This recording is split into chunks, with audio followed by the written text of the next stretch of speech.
नमस्कार, बहुत स्वागत है आप सभी का। आप देख रहे हैं न्यूज़ 18 राजस्थान का डिजिटल प्लेटफॉर्म। आपके साथ मैं हूं ममता तिवारी। नया साल शुरू हो गया है और नए साल की शुरुआत बहुत अच्छी हुई है किसानों के लिए, क्योंकि किसानों को इस नए साल में मोदी सरकार की तरफ से एक बड़ा तोहफा दिया गया है। तो 2025 की शुरुआत में नए साल की शुरुआत की पहली कैबिनेट मीटिंग हुई और पहली कैबिनेट मीटिंग में किसानों के लिए अहम प्रस्तावों को मंजूरी मिली है। इसमें डीएपी फर्टिलाइजर बनाने वाली कंपनियों के लिए सरकार ने स्पेशल पैकेज को मंजूरी दी है।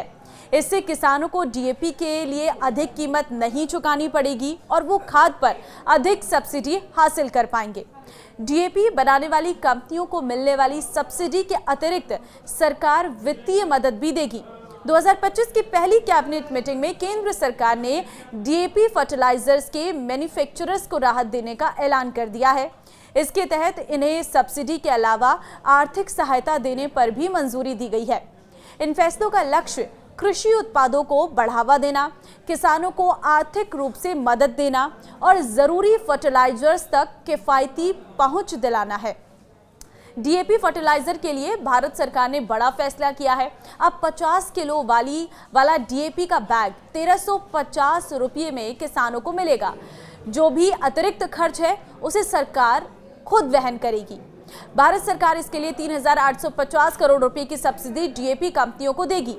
इसके अलावा केंद्रीय कैबिनेट की ब्रीफिंग में रेल मंत्री अश्विनी वैष्णव ने कहा कि केंद्र सरकार की कैबिनेट के फैसले के तौर पर प्रधानमंत्री फसल बीमा योजना के लिए 69,515 करोड़ रुपए की मंजूरी कर दी गई है। 4 करोड़ किसानों को इसका बेनिफिट मिलेगा। फसल बीमा योजना का लाभ छोटे किसानों को मिल रहा है और इस फसल बीमा योजना को नए लेवल पर ले जाया जाएगा। फसल बीमा योजना से किसान के हालात में भी बदलाव आए हैं।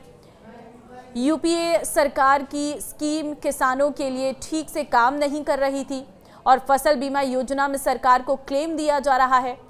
यूनियन कैबिनेट के एक और फैसले के तहत बीमा योजना को किसानों के लिए और आकर्षक बनाने के प्रस्ताव को मंजूरी मिल गई है। फसल बीमा योजना को आसान बनाने के लिए उसके नियम कानून को संशोधित किया गया है और इससे सस्ते दर पर और आसान नियम के तहत फसलों का बीमा हो पाए, इसकी व्यवस्था होगी। ये पैकेज 1 साल के लिए लागू रहेगा, यानी 31 दिसंबर 2025 तक के लिए इसका फायदा लिया जा सकेगा। सरकार ने डीएपी फर्टिलाइजर मैन्युफैक्चरर्स को वित्तीय सहायता देने के लिए इस पैकेज की मंजूरी दी है और कच्चे माल की बढ़ती लागत की भरपाई के लिए इस फैसले को लागू किया जा रहा है।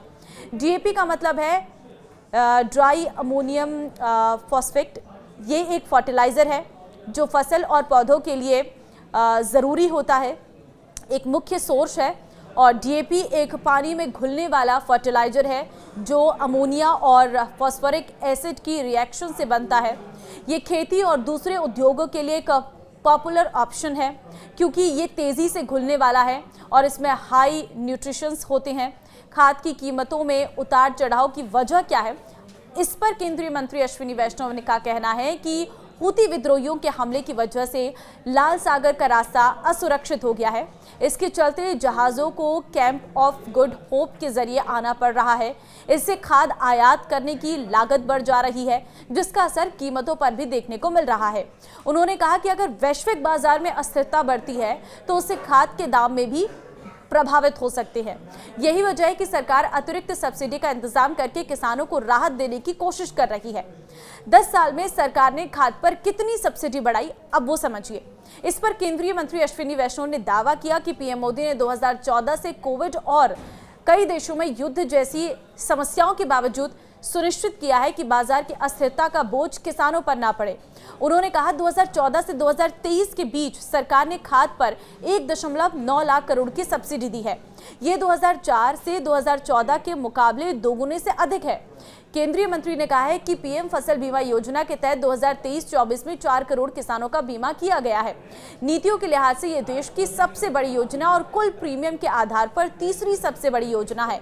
किसानों के लिए किए गए हालिया फैसले तत्काल राहत और दीर्घकालिक स्थिरता दोनों को सुनिश्चित करने के लिए एक व्यापक रणनीति को दर्शाते हैं।